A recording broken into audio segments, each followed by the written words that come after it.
Here is some of the testimony that was presented that week at the National Press Club in Washington, D.C.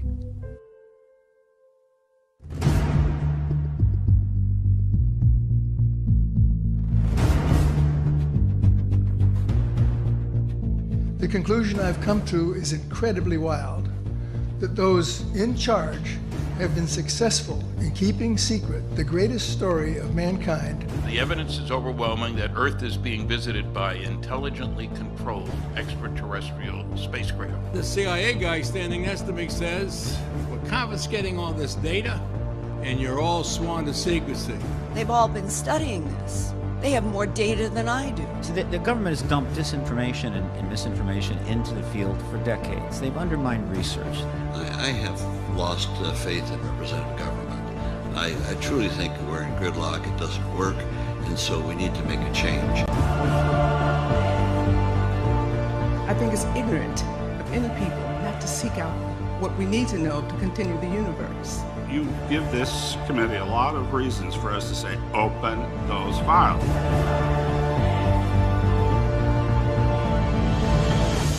You're walking up to it and you touch it. What do you do? Touch it that? Do you grab it? Tell us about that. Okay. I started doing the walk around 360 of the object. And as I came around, I seen there was an inscription on the front.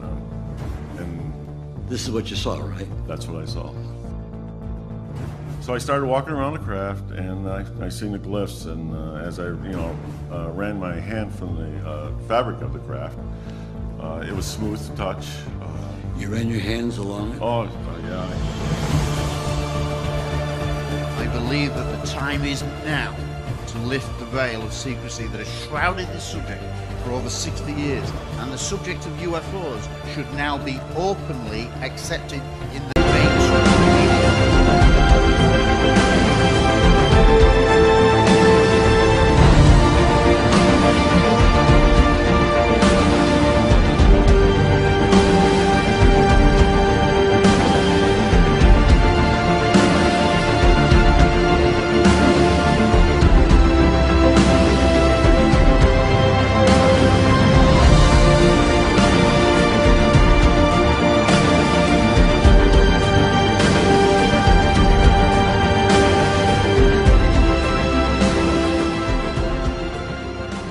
Had greater success in other countries. There are now more than 14 countries that have opened their UFO files. We've been very instrumental in this. I've worked with people at the Vatican, the French government. And what is also very exciting is that one of the most important documents in history, which I'll provide to the committee, is a document from the Ministry of Defense of France committing to my organization to engage in a long-term project to make peaceful contact with these quote-unquote visitors. And we had an expedition to actually make contact with these extraterrestrial civilizations.